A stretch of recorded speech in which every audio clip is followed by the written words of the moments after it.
I can still taste the chalk dust from that October afternoon in 1953 when my childhood ended not metaphorically, but literally violently on the scarred wooden floor of Classroom 4 at Wheatfield Elementary. The memory arrives complete the skeleton key turning in the lock with its distinctive metallic click, the smell of erasers and autumn rain seeping through cracked windows, and Mr. Thomas Harlan's voice dropping to a whisper that would haunt my nightmares for 7 decades. I was 8 years old, barely 4 feet tall, and weighing perhaps 60 pounds after a summer of poor nutrition. My left leg shattered the previous spring when I'd fallen off our barn roof chasing an escaped rooster, had never healed properly. We couldn't afford Dr. Peterson's surgery, leaving me with a pronounced limp that marked me as different in our small Kansas farming community where conformity meant survival. Sarah Beth. Mr. Harlan said, his voice honeyed with false kindness. Come sit on my desk where I can see your work better. He was a large man, probably 6'2", and solidly built from summers working wheat fields before he'd taken to teaching. His wire-rimmed glasses made him look scholarly and trustworthy, everything a respected educator should be. The classroom felt enormous to my child's perspective, with its tall windows casting long shadows across rows of empty desks, scarred with decades of student initials and ink stains. Outside, I could hear other children's laughter fading as they rushed home to enjoy the last warm day before winter's grip tightened on our corner of Kansas. I wished desperately to be among them, but Mr. Harlan had asked me to stay for extra help with arithmetic. When he lifted me onto his wooden desk, positioning himself between me and any possible escape route, something deep in my stomach clenched with unfamiliar anxiety. His hands, scarred from years of plowing and harvesting, trembled slightly as they reached for me. Not from nervousness, I would later understand, but from anticipation. What happened next lasted exactly 12 minutes, according to the round clock mounted above the blackboard, 12 minutes during which he destroyed everything I'd believed about safety trust and the adult world's supposed protection of children. The assault was methodical and thorough, conducted with the same patient attention to detail he brought to teaching long division. Splinters from the old wood cut into my back through my thin cotton dress, while he violated me with brutal efficiency, covering my mouth to muffle screams that echoed only in the building's empty silence. Nobody would believe a crippled girl from a dirt-poor family over a respected teacher, he whispered when it was over, straightening his tie, as if nothing world-shattering had occurred. Remember that, Sarah Beth? I limped home through wheat stubble that cut my bare legs each step, sending fresh waves of pain through my damaged pelvis, while shame burned in my cheeks like fever. Our one-room shack sat at the end of a dirt road, its tar paper walls and tin roof testament to our family's slide into what the community politely called reduced circumstances. That night, lying on the thin mattress I shared with Mama, listening to her tubercular cough and the wind whistling through gaps in our walls, I made a promise that would shape the next 7 years somehow. Someday I would make someone believe me. By the spring of 1954, our world had shrunk to the desperate mathematics of survival. Each day required calculating calories consumed against energy expended, weighing small humiliations against basic necessities, measuring hope against the grinding reality of poverty that seemed to deepen with every passing season. Our 40-acre farm produced more dust than crops its once fertile soil, depleted by years of drought and poor management that had begun even before Daddy's departure 3 years earlier. He'd left on a Tuesday morning in September 1951, walking out with nothing but the clothes on his back and a bottle of whiskey in his coat pocket.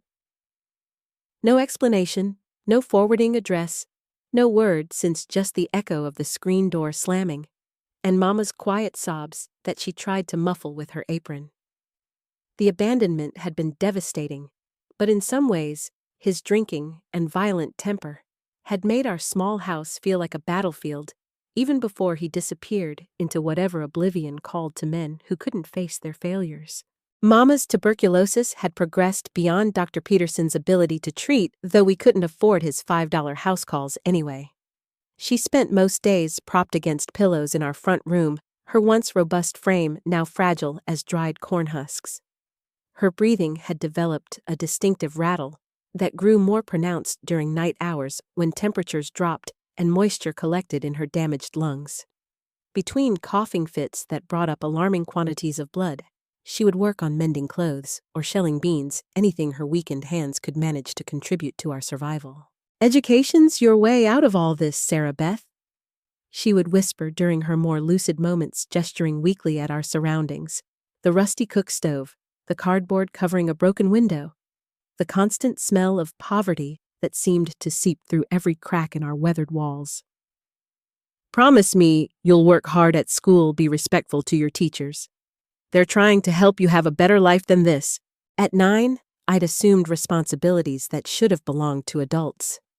I cooked meals of cornbread and beans over a wood stove that consumed our meager fuel supply, walked 2 miles to school through fields where rattlesnakes coiled in summer shade, and managed our handful of Rhode Island Reds, whose eggs provided our only reliable cash income. The chickens were temperamental creatures, easily spooked by sudden movements requiring careful handling to maintain productivity during times when every egg meant the difference between eating and going hungry. My limp had worsened significantly since the initial injury, the improperly healed break creating permanent shortening that forced me to compensate with my hip and spine. Walking became an exercise in endurance, each step requiring conscious effort to maintain balance while managing discomfort that ranged from dull aching to sharp stabbing sensations that took my breath away during cold weather or periods of physical stress. The isolation at Wheatfield Elementary was profound and complete. Other children gave me wide berth, their natural cruelty amplified by adult prejudices they'd absorbed at home. They whispered about our family's circumstances, Daddy's drinking, Mama's illness, our obvious poverty, with casual viciousness that marked anyone different as a convenient target for their own insecurities and learned behaviors. "There goes crippled Sarah," they would chant when they thought teachers weren't listening, "poor as dirt and twice as ugly."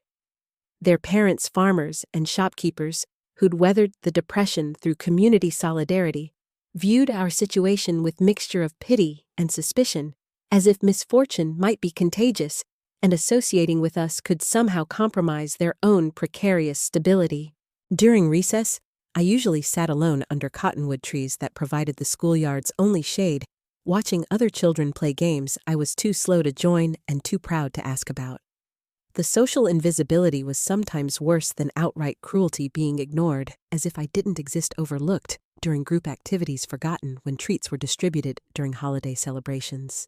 It was during this period of maximum vulnerability that Mr. Harlan positioned himself as my unlikely protector and ally. He began offering small kindnesses that seemed genuine at first, letting me clean erasers during recess to spare me playground humiliation, giving me extra portions during monthly soup dinners for families struggling with nutrition, staying after hours to provide additional tutoring in subjects where my sporadic attendance had left me behind my peers. "You're a bright girl who deserves better than circumstances have dealt you," he would say, with apparent genuine concern, his classroom becoming my refuge from playground cruelties and harsh realities waiting at home. "Education is your ticket out of this situation, Sarah Beth. I'm going to make sure you get every opportunity to succeed." What I interpreted as compassion was actually calculation, the patient grooming of prey too young and desperate to recognize the trap closing around her with methodical precision. The spring of 1955 brought torrential rains that transformed our difficult circumstances into something approaching catastrophe. I was 10 now, though malnutrition had stunted my growth so severely that I appeared closer to 7 or 8, weighing perhaps 75 pounds and standing barely 4 feet tall, even when I straightened my spine against the constant ache that had become my daily companion. Mama's condition had deteriorated beyond anything I'd witnessed during her long illness. The tuberculosis was winning its war against her weakened immune system, each coughing fit more violent than the last, bringing up quantities of blood that stained her handkerchiefs crimson and left her gasping for air that seemed increasingly difficult to find.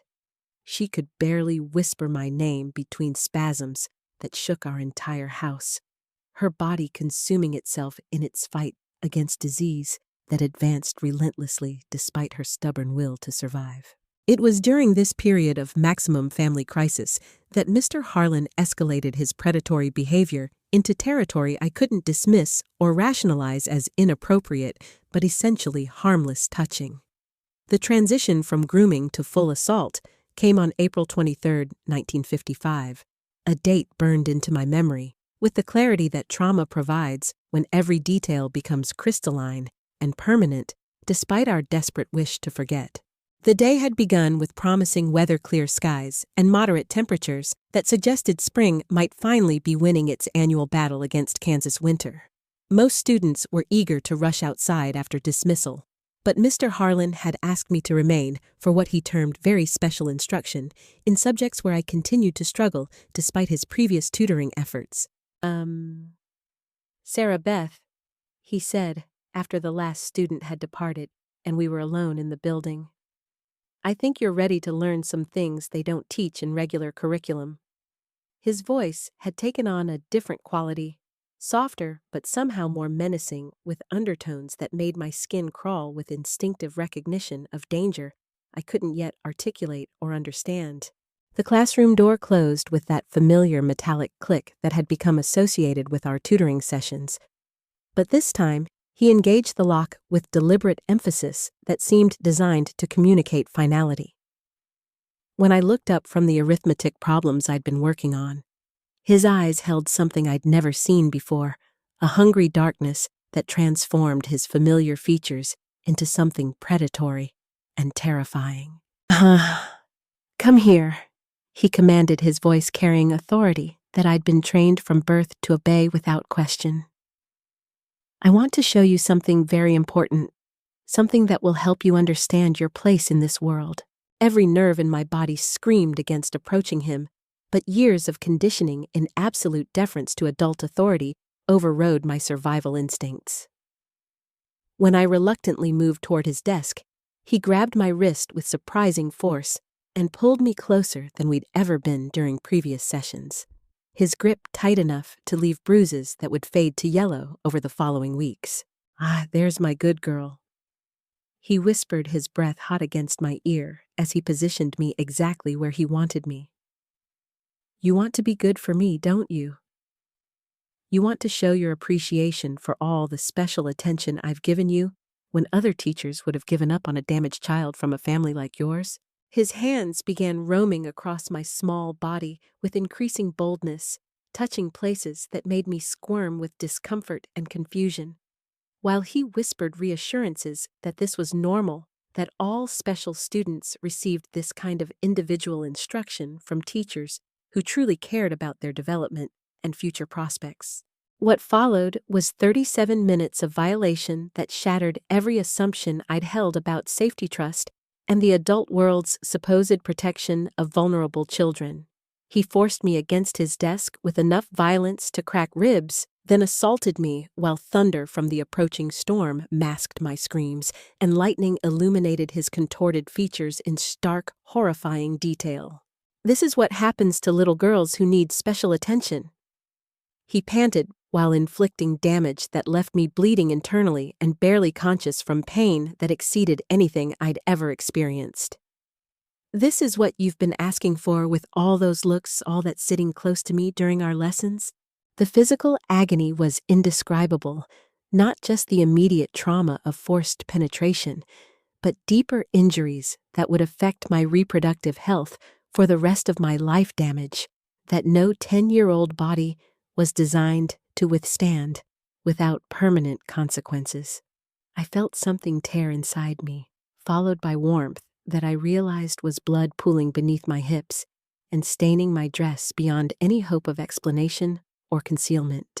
But perhaps worse than physical violation was his systematic psychological assault, carefully crafted words designed to convince me that I was somehow complicit in my own destruction, that his violence was actually my fault for being the kind of person who attracted such treatment from adults who understood my true nature better than I did myself. You like this, don't you, you little slut? He whispered, while forcing himself deeper with movements calculated to maximize damage. This is what girls like you are made for, what you're good for. Not education, not escaping your circumstances, just this.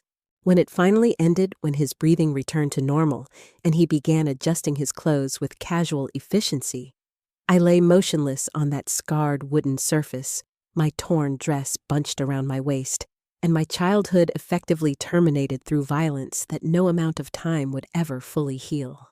Clean yourself up, he said matter-of-factly, tossing me a handful of tissues from his desk drawer. And Sarah Beth, if you tell anyone about our special lesson today, remember what I've explained before. Nobody would believe a crippled girl from a family of white trash over a respected teacher with a reputation to uphold in this community. The walk home took nearly 2 hours through mud created by spring rains, each step sending fresh spasms of agony through my damaged pelvis, while shame burned in my cheeks, and the taste of his violence lingered in my mouth like poison I couldn't spit out completely. The summer of 1955 descended on Kansas like divine judgment, bringing temperatures that regularly exceeded 105 degrees, and humidity so oppressive you could taste it in the air that shimmered with heat waves across endless wheat fields. Our tar paper shack became an oven during daylight hours, trapping heat that made sleep impossible until well after midnight, while our single room filled with the smell of our own desperation, mixed with medicinal odors from Mama's increasingly frequent and violent coughing episodes. Mama's medical bills had consumed what little money remained from selling our few valuable possessions, forcing me to seek work despite my age and physical limitations that made manual labor excruciating under the best circumstances. I found employment picking vegetables at neighboring farms for 25 cents a day when work was available, my damaged legs screaming with pain as I bent over endless rows of beans and tomatoes under sun that showed no mercy to anyone regardless of their circumstances or desperation. Mrs. Kowalski, who owned the largest truck farm in our area, employed perhaps 20 seasonal workers during harvest time, mostly Mexican migrants who followed crops north from Texas each spring.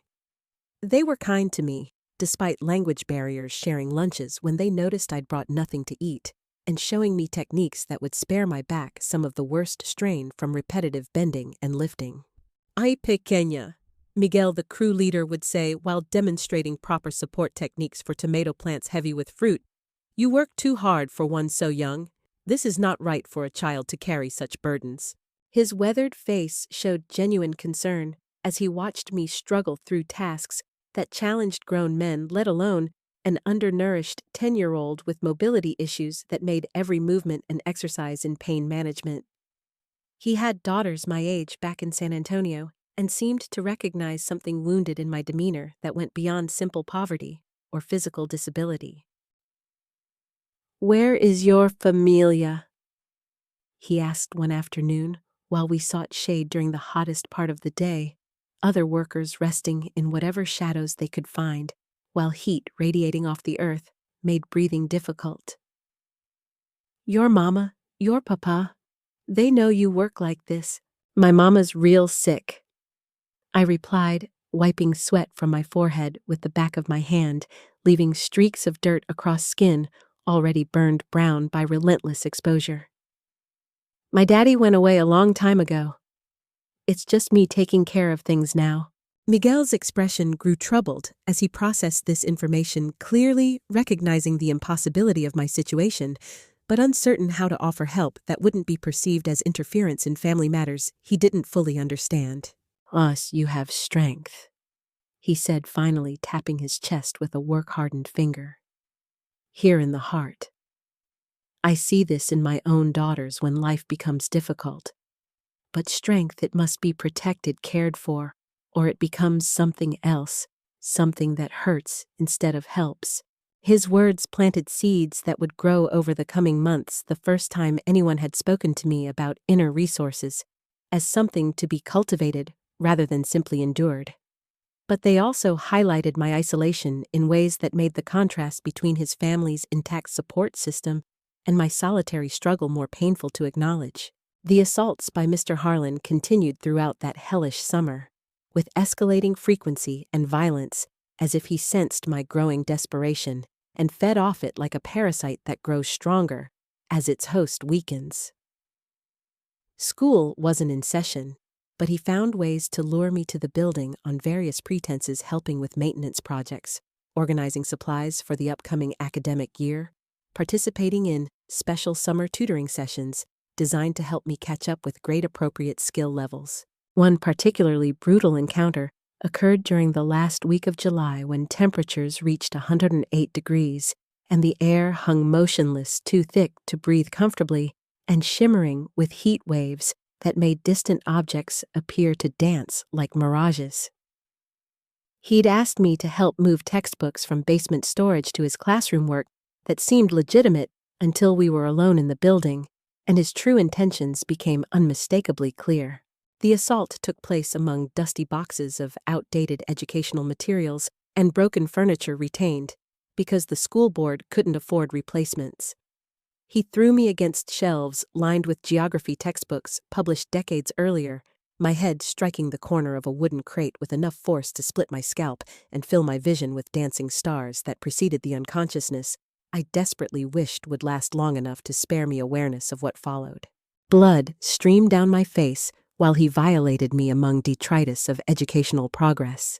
My cries lost in the building's summer emptiness, while wasps buzzed angrily at windows that seemed to mock any hope of rescue or even witness to crimes being committed in spaces supposedly dedicated to child development and learning. "You like this, don't you, you little whore?" He panted while forcing movements that felt like internal tearing, designed to inflict maximum damage rather than simply achieve gratification. "This is what girls like you are made for, not education, not improvement, just being used by men who understand your true value." When it ended and he'd returned to his normal teacher persona, I stumbled outside into heat that felt cool compared to the burning shame radiating from my battered body. My vision still blurred from the head injury as I collapsed twice during the walk home, once in a drainage ditch where I lay semi-conscious until evening shadows provided some relief from temperatures that could kill the unprepared.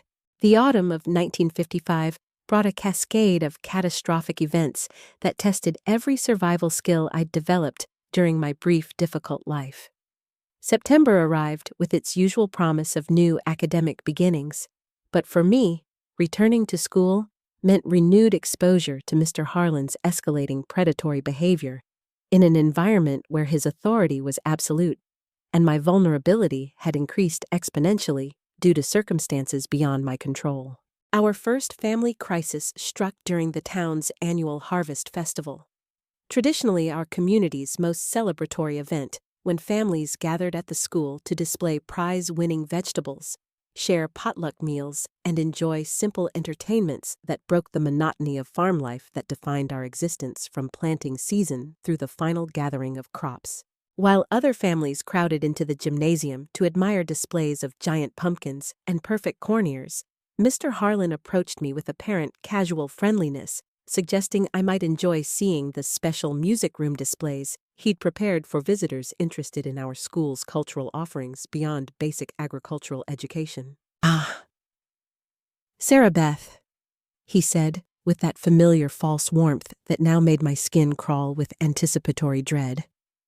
"I think you'd find our new piano very interesting.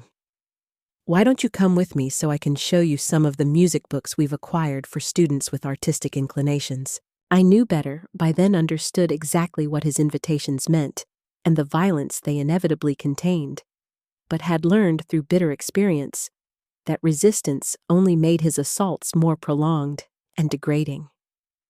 The music room was located at the building's far end, separated from festival activities by empty hallways that would muffle any sounds of distress that might otherwise attract attention from adults supposedly responsible for child supervision.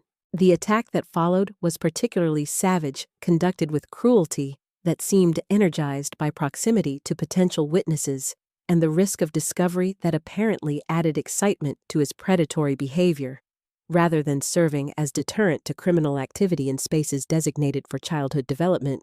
He slammed me against the upright piano with enough force to crack 3 ribs, the impact sending discordant crashes of keys echoing through the room, while he assaulted me amid sounds of community celebration that drifted through walls like mockery of normal family life happening mere yards from my ongoing nightmare. "This is what you deserve," he panted, while inflicting injuries that would leave me unable to take deep breaths for weeks afterward. "Worthless trash from a worthless family, just like everyone in this town knows, but is too polite to say directly to your face." When he finished, I lay crumpled behind the piano bench, like discarded sheet music, watching through cracks in the door, as families shared food and fellowship that represented everything I'd been denied through circumstances that seemed designed to isolate me from normal human connection and community support. The second catastrophe arrived in November, when our landlord, Mr. Jessup, appeared at our door with an eviction notice and sheriff's deputy to witness its legal delivery. 3 months behind on rent plus accumulated damages for excessive wear beyond normal residential use had triggered proceedings that would leave us homeless during approaching winter weather that could kill the unprepared.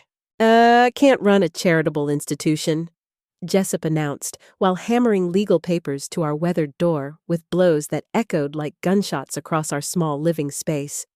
"Business is business, and bills got to be paid in cash money, not good intentions or promises about future circumstances." I watched helplessly as neighbors arrived to cart away our few possessions under his supervision. A rusted cookstove that barely functioned, 2 thin mattresses that had served as our beds, a cardboard box containing Mama's deceased mother's china that represented our only connection to better times when our family commanded respect rather than pity. "Please, Mr. Jessup," I begged while he supervised removal of items that constituted our entire material existence. "Give us more time. I can work extra hours, pick cotton, clean houses. I'll pay back every cent we owe, plus whatever interest you think is fair."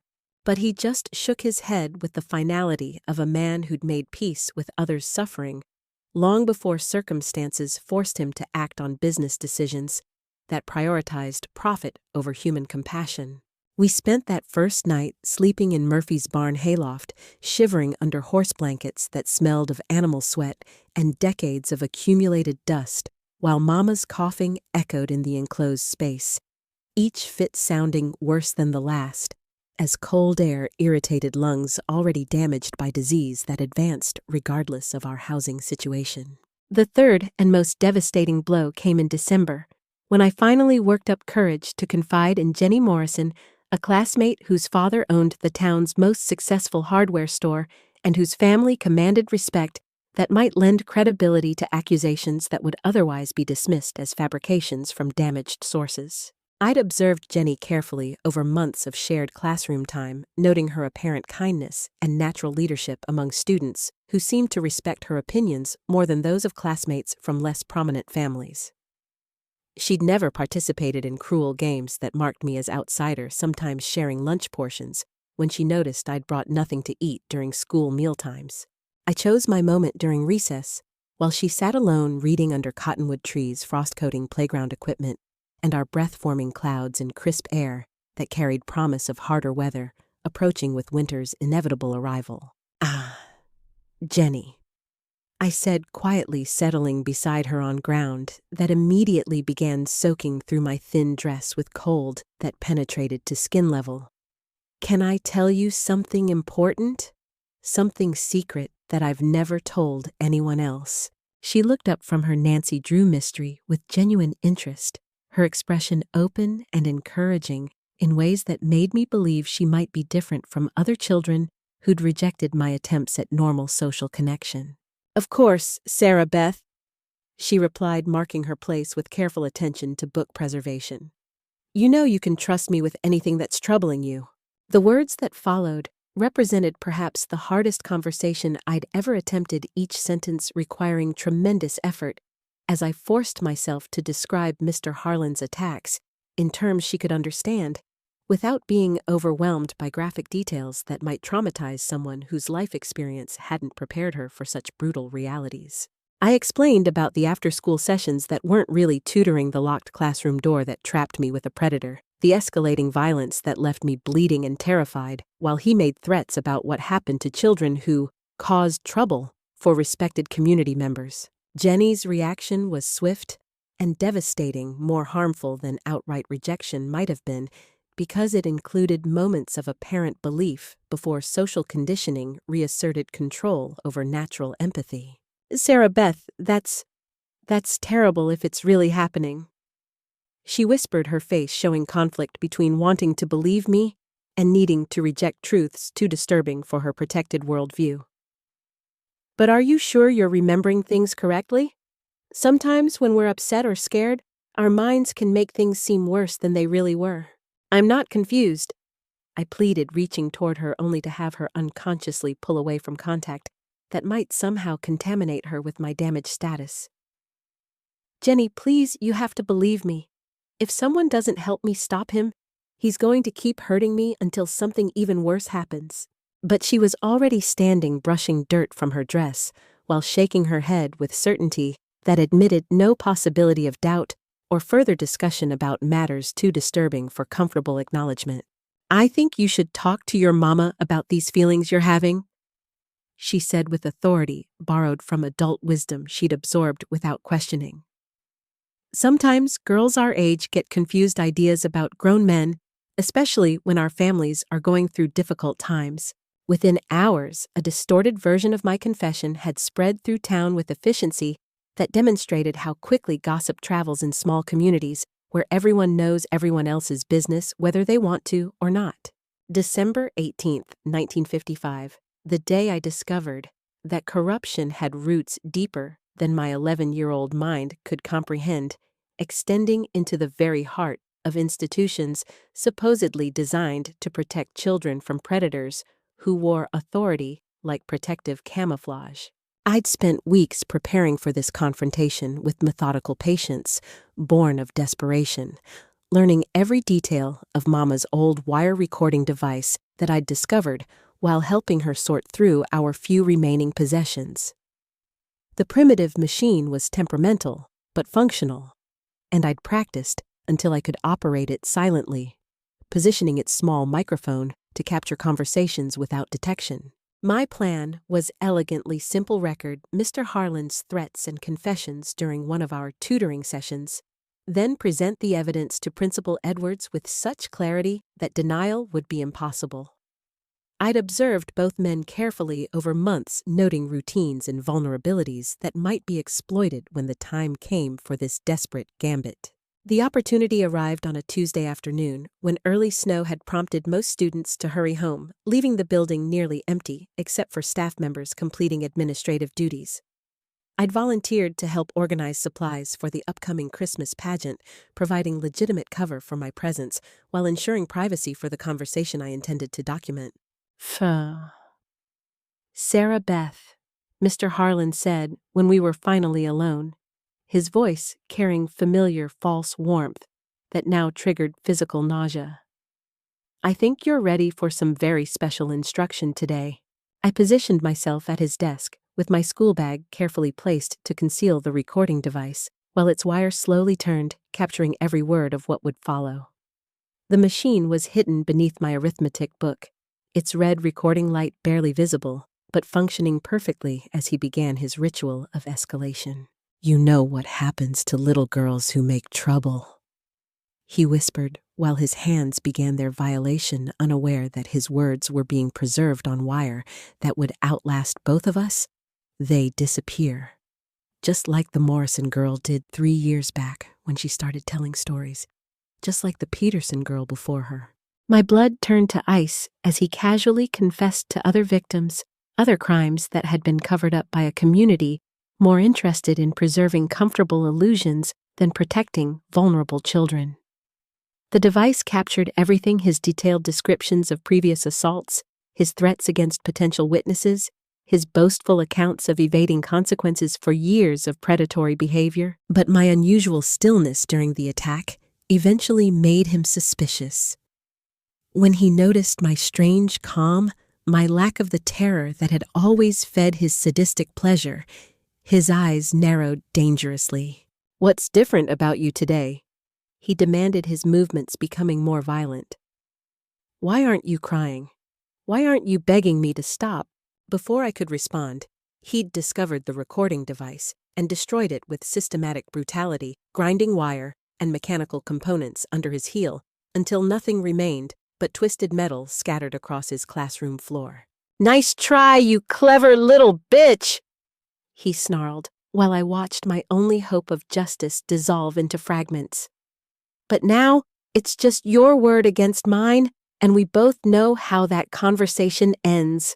I grabbed what remained of the device and ran my damaged leg screaming protest as I burst through the classroom door and limped down hallways as fast as my uneven gait would allow. Behind me, his footsteps thundered like approaching doom, but desperation gave me speed I didn't know I possessed. I ran straight to Principal Edwards' office, my heart hammering against ribs so hard I feared it might burst, clutching fragments of destroyed evidence like talismans that might still possess protective power. "Mr. Edwards." I gasped, the words tumbling out in desperate rush. I had proof I recorded Mr. Harlan attacking me, confessing to hurting other girls. He destroyed it, but you must have heard the commotion from his classroom. Edward's reaction shattered my last illusions about adult protection and institutional authority. Instead of shock or concern, I witnessed something that chilled me more than Kansas winter fear mixed with calculation. Guilt battling with self-preservation instincts that prioritized his interests above any obligation to protect children under his supervision. "Sarah Beth," he said carefully, his voice carrying warnings I was too young to fully interpret, "you need to be very careful about accusations you make. Very careful indeed." "But he confessed," I insisted, my voice breaking with exhaustion and desperation. "He admitted making other girls disappear, Jenny Morrison, Rebecca Peterson. He killed them to keep them quiet." The change in Edward's expression was subtle, but unmistakable, shifting from wariness to something approaching panic as my words struck home with unexpected accuracy. "You don't know what you're talking about," he replied, but his tone lacked conviction, carrying instead the hollow sound of someone trying to convince himself as much as his listener. "Those girls, their disappearances were tragic accidents that the community investigated thoroughly." "Or were they?" I pressed, sensing weakness and drawing courage from desperation that left me nothing to lose. "Or did someone make sure the investigations didn't look too closely at certain possibilities?" Edwards sagged into his chair, as if my words had physically struck him, his face aging years, while he struggled with internal conflict I was too young to understand. "Thomas Harlan is married to my sister," he said finally, the words seeming to cost tremendous effort. "He's my brother-in-law." The winter of 1956 descended on Kansas like biblical judgment, bringing temperatures that regularly dropped below zero and snowstorms that buried familiar landmarks under drifts that transformed our landscape into an alien environment where survival became a daily struggle requiring every resource we could muster. But the physical challenges of that brutal season paled compared to emotional devastation that began with Mama's death on February 8th, a Tuesday morning when frost covered our single window like delicate lace. She died as she'd lived those final years quietly, without complaint. Her last words, a whispered apology for failing to protect me from monsters she'd been too sick and frightened to confront effectively. The tuberculosis had consumed her completely, leaving behind a skeleton wrapped in yellowed skin that weighed perhaps 80 pounds when the county coroner arrived to certify her passing and arrange burial in the paupers section of Wheatfield Cemetery. At 11 years old, I found myself utterly alone in a world that had already demonstrated its hostility toward vulnerable children through systematic failures that protected predators at victims' expense. Mama's death eliminated my last potential advocate, leaving me without family resources or anyone willing to listen to accusations against respected community members whose reputations mattered more than children's safety. The county social services department arranged for me to live with the Henderson family distant cousins, who operated a sprawling wheat farm 15 miles outside Wheatfield. James and Martha Henderson had agreed to take me in for the monthly stipend provided by the state, supplemented by unpaid labor that would make my presence profitable rather than simply charitable in their carefully calculated household economics. The Henderson farmhouse was substantial by local standards, with electricity running water and multiple bedrooms that spoke of prosperity achieved through hard work and careful resource management.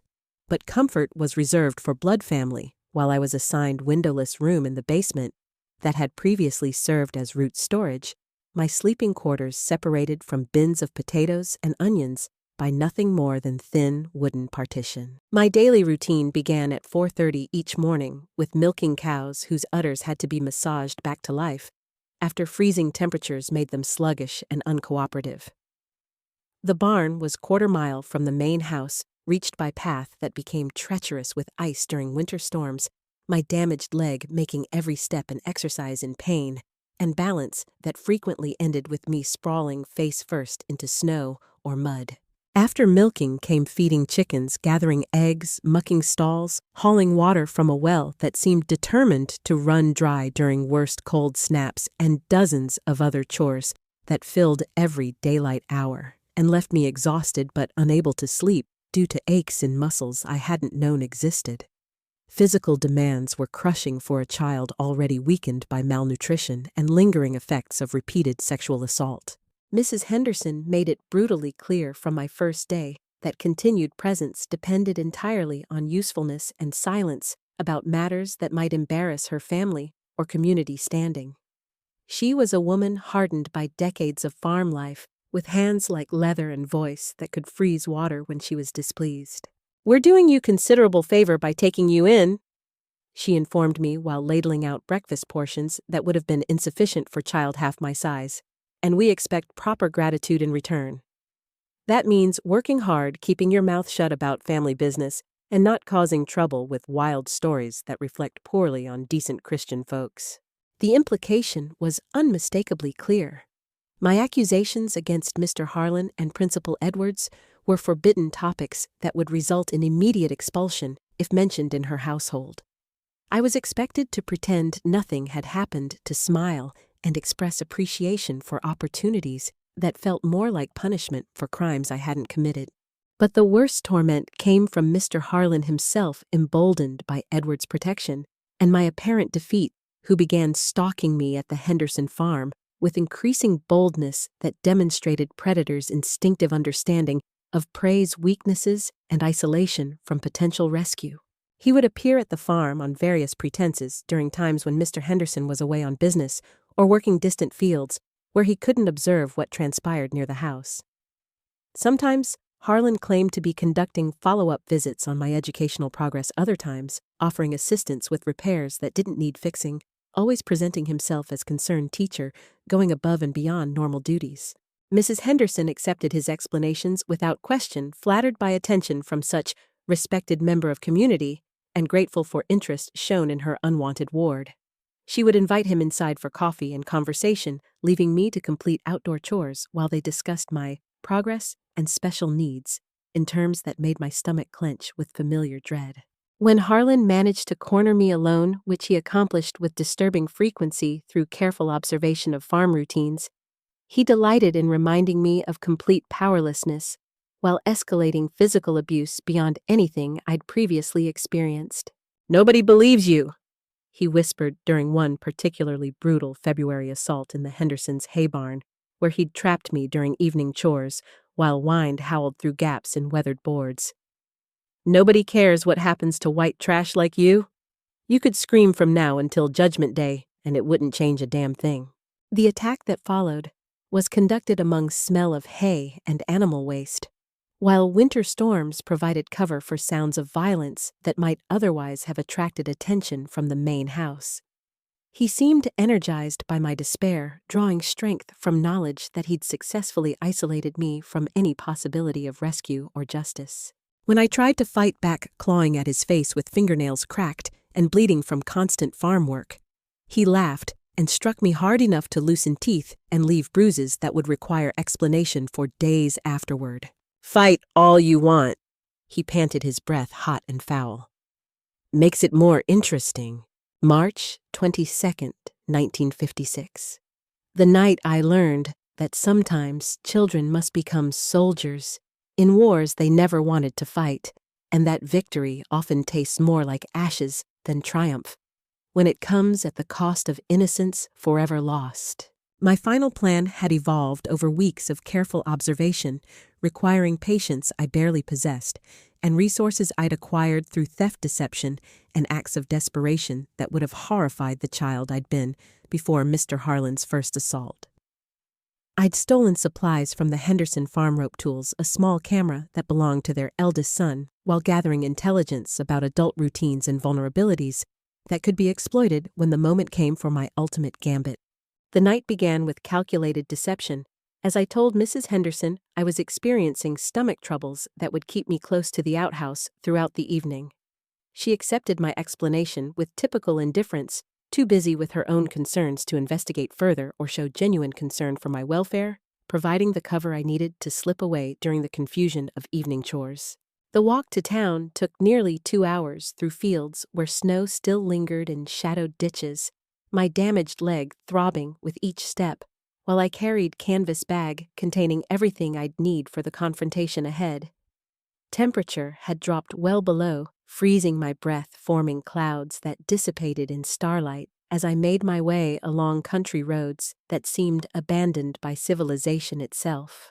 Wheatfield looked different at night, smaller somehow, more vulnerable, with only scattered lights indicating signs of life, in houses where families slept safely, unaware that their trust in community institutions was about to be shattered by revelations they'd spent years avoiding through willful ignorance and social conformity that prized comfort over truth. The school building loomed against sky like monument to all lies that had been told and secrets buried to preserve comfortable illusions about people they'd chosen to trust with their children's safety and educational development. Breaking in required skills I'd developed through desperate necessity, using tools stolen from Henderson Farm and techniques learned by watching their sons work on broken equipment. The janitor's entrance had locks so old and corroded that my improvised picks, pieces of wire filed to specific shapes during long winter nights, opened it after several tense minutes that left my hands cramping and nerves screaming with tension that threatened to overwhelm my carefully constructed composure. Inside the building felt different in darkness, every footstep echoing like gunshots through vacant hallways that held too many memories of pain and humiliation inflicted by adults who'd sworn oaths to protect and educate children under their supervision. I'd brought small flashlight but used it sparingly to avoid attracting attention from anyone who might be passing on street outside. Edwards's office was my primary target, but the filing cabinet containing personnel records was locked with more sophisticated mechanism than I'd encountered before. The picks that had worked on simpler locks proved inadequate, forcing me to resort to more direct methods that would leave obvious evidence of intrusion, but might be my only chance to access documents I desperately needed. Using crowbar stolen from Henderson's tool shed, I pried open cabinet with sound like breaking bones that echoed through office and left my heart pounding with terror that someone might have heard the distinctive metallic screech of forced entry. But silence that followed was complete, broken only by my labored breathing and whisper of papers as I searched through files containing secrets worth killing to protect. The folder labeled Thomas Harlan, Personnel Records, was thicker than I'd dared hope, containing correspondence from multiple school districts dating back nearly a decade. Letter after letter documented behavioral concerns, inappropriate conduct with female students, and incidents requiring immediate attention, creating pattern of predatory behavior that had been systematically covered up through transfers and administrative protection that prioritized institutional reputation over child safety. Most damning was handwritten letter from Edwards to Harlan dated just 3 weeks earlier. The Kellerman girl's accusations are becoming more specific and detailed, raising concerns that she might eventually find someone willing to listen. We may need to consider more permanent solutions to ensure our mutual protection and the preservation of family relationships that extend beyond professional obligations. The implications hit me like physical blows, each word more terrifying than last. They weren't just covering up past crimes, they were actively planning to silence me through methods that might include same fate that had befallen Jenny Morrison and Rebecca Peterson children, whose disappearances had been explained as tragic accidents, rather than calculated murders designed to protect predators' reputations. Working quickly, despite hands that shook with adrenaline and fear, I photographed every document using stolen camera, hoping that at least some images would be clear enough to serve as evidence if I survived to present them. The flash powder created brief explosions of light that seemed impossibly bright in darkened building, each one making me flinch with terror that I was advertising my presence to anyone who might be watching. But time was running out faster than anticipated. As I finished photographing final document, I heard sounds from hallway that made my blood freeze, footsteps, voices' distinctive jingle of keys that meant someone was unlocking doors and moving through building with purpose rather than chance discovery. "I tell you, William, I saw lights in your office window," came Harlan's voice, muffled by distance, but carrying clearly through empty corridors. "Somebody's been sniffing around where they don't belong, and I think we both know who that somebody might be." "Could be just reflections from passing cars," Edwards replied, but his tone suggested uncertainty rather than conviction. "Still, we should check to make sure everything's secure and our private files haven't been disturbed by unwanted visitors." I had perhaps 30 seconds before they reached office, not enough time to escape through main entrance without being seen or to hide effectively in space. They knew better than I did. My only option was window behind Edward's desk route that would require dropping 15 feet to ground outside, but might offer escape if I could manage it without breaking anything important enough to prevent running. The window opened with squeal of protest from hinges that hadn't been used in years, sound seeming impossibly loud, while voices in hallway grew closer and more urgent with each passing second. I threw my bag through opening first, then squeezed through narrow frame just as light spilled under office door from corridor beyond. The drop was harder than expected, my damaged leg buckling on impact and sending me sprawling face first into snow that had accumulated against building's foundation. Pain shot through ankle and up my leg, but nothing seemed broken, and I could hear Edwards and Harlan entering office above me, their voices sharp with alarm as they discovered evidence of break-in. "Someone's been through the files," Edwards said, his voice carrying clearly through open window. "Personnel cabinet's been forced, papers scattered everywhere like a tornado went through here." "The little bitch," Harlan snarled with venom that made my skin crawl even at distance. "She's been here, I can smell her. Probably took photographs, evidence she thinks she can use against us in some misguided attempt at justice." "Then we need to find her before she can show those photographs to anyone," Edwards replied, his voice taking on cold efficiency of someone accustomed to solving problems through violence when necessary. "And we need to make sure she understands consequences of interfering in matters beyond her comprehension." Their conversation confirmed worst fears while providing crucial intelligence about their intentions.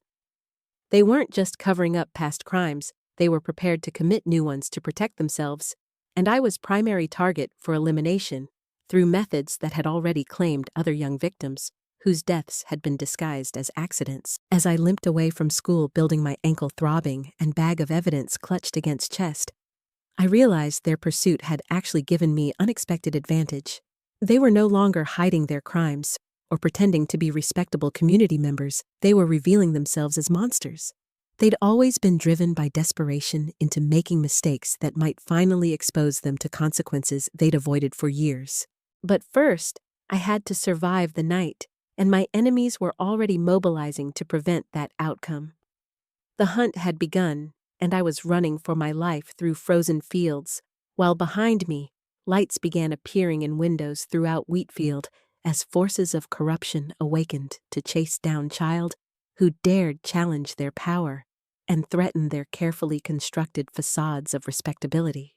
The final phase of our confrontation would have to wait until I could reach safety and develop plan for using evidence I'd gathered. But for first time since nightmare began, I felt something approaching hope mixed with terrible knowledge that victory might cost more than I was prepared to pay. Truth was no longer buried in locked files or hidden behind institutional authority. It was in my hands, ready to be revealed to a world that would have to listen whether they wanted to or not. Dawn on March 23, 1956, found me huddled in abandoned Kowalski barn 3 miles outside Wheatfield, my stolen evidence hidden beneath loose floorboards, while I shivered in clothes still damp from desperate flight through snow-covered fields that had nearly claimed my life through exposure and exhaustion. My ankle had swollen to twice normal size during night, each movement sending lightning bolts of agony up my damaged leg. But physical pain seemed insignificant compared to weight of knowledge I now carried about true scope of institutional corruption. The photographs I'd taken in Edward's office, once developed by sympathetic man at Murphy's camera shop who asked no questions when I paid with coins stolen from Henderson's coffee jar, revealed conspiracy that extended far beyond simple cover-up of one predator's crimes. Documented correspondence showed network of protection that had enabled Harlan's behavior across multiple school districts for nearly a decade, with administrators, school board members, and law enforcement officials collaborating to suppress investigations and silence victims. Most damning was Edward's handwritten admission that more permanent solutions were being considered to deal with my continued accusations. Combined with references to disappearances of Jenny Morrison and Rebecca Peterson, these documents painted a picture of systematic murder designed to protect reputations of men who valued careers more than children's lives. Armed with evidence and motivated by certain knowledge that my own life was now in immediate danger, I made a decision that would have seemed impossible months earlier: bypass local authority entirely and take my case directly to state capitol, where officials might be less susceptible to influence that had corrupted Wheatfield's power structure so completely. Journey to Topeka required careful planning and resources I didn't possess through legitimate means. I stole money from Henderson's emergency fund, clothes from their daughter's closet, and food supplies that would sustain me during a 200-mile trip I would have to make, mostly on foot or by hitchhiking with strangers whose intentions I could only hope were better than those of men I was fleeing. 5 days of desperate travel through early spring weather that alternated between freezing rain and unseasonable warmth brought me to State Attorney General's office, where I initially encountered same skepticism I'd faced at home. Secretary with tired eyes and coffee-stained clothes listened to my story with obvious impatience, clearly preparing to dismiss me as another disturbed child wasting valuable time with fantastic tales. But photographs changed everything. When Assistant Attorney General Robert Morrison examined documented correspondence between Edwards and Harlan, his expression shifted from bored tolerance to intense interest that gradually became something approaching outrage as full implications became clear. "These letters," he said, slowly studying each page with careful attention of someone trained to recognize evidence of criminal conspiracy, "if they're authentic, they document not just systematic cover-up of child sexual abuse, but possible conspiracy to commit murder in furtherance of that cover-up." Morrison's investigation moved with surprising speed once full scope of conspiracy became apparent. State police arrived in Wheatfield within a week, armed with warrants and authority that local officials couldn't ignore or deflect through usual channels of influence and mutual protection. Arrests were swift and comprehensive. Thomas Harlan on multiple counts of sexual assault and conspiracy to commit murder. William Edwards for obstruction of justice and accessory to various felonies, 3 school board members who'd participated in cover-up across multiple jurisdictions. The evidence against them was overwhelming, not just my testimony and stolen documents, but statements from other victims who finally found courage to speak once they realized they weren't alone. Trials that followed transformed quiet farming community into epicenter of statewide scandal that exposed systematic failures in systems designed to protect children from predators who wore positions of authority like camouflage. Local newspapers, eventually national media outlets, covered every detail with enthusiasm, typically reserved for natural disasters or celebrity scandals. Harlan, faced with evidence that made denial impossible, pled guilty to all charges in exchange for life sentence that would spare him death penalty he almost certainly would have received if case had gone to trial. He was transferred to state penitentiary in Lansing, where he would spend 16 years before dying of heart attack in his cell in 1972. Edwards received 25 years for his role in conspiracy, though he would serve only 12 before being released on parole in 1968. His educational credentials were permanently revoked, family destroyed by revelations about his complicity reputation, reduced to cautionary tale about dangers of prioritizing institutional loyalty over moral obligation. Henderson family horrified by revelations about man they'd welcomed into their home and terrified of guilt by association, asked me to leave their farm immediately after trials concluded. At 13 years old, with no family and few options, I was placed in State Children's Home in Topeka, 3 counties away from community that had failed me so completely. Institutional environment was sterile and regimented, but it offered something I'd never experienced: genuine safety. For first time in years, I slept through night without fear of unwanted visitors, ate meals without worrying about where next one would come from, attended school without dreading after-hour sessions that were actually criminal assaults disguised as educational opportunities.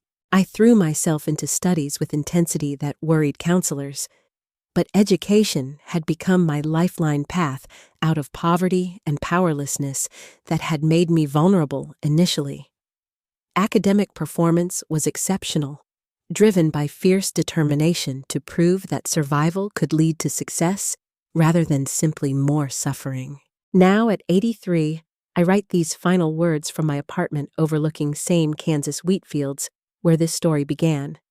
Though landscape has been transformed beyond recognition by decades of change that replaced family farms with agribusiness dirt roads with paved highways and culture of silence with one that imperfectly but genuinely listens more carefully to children's voices than it did during my youth.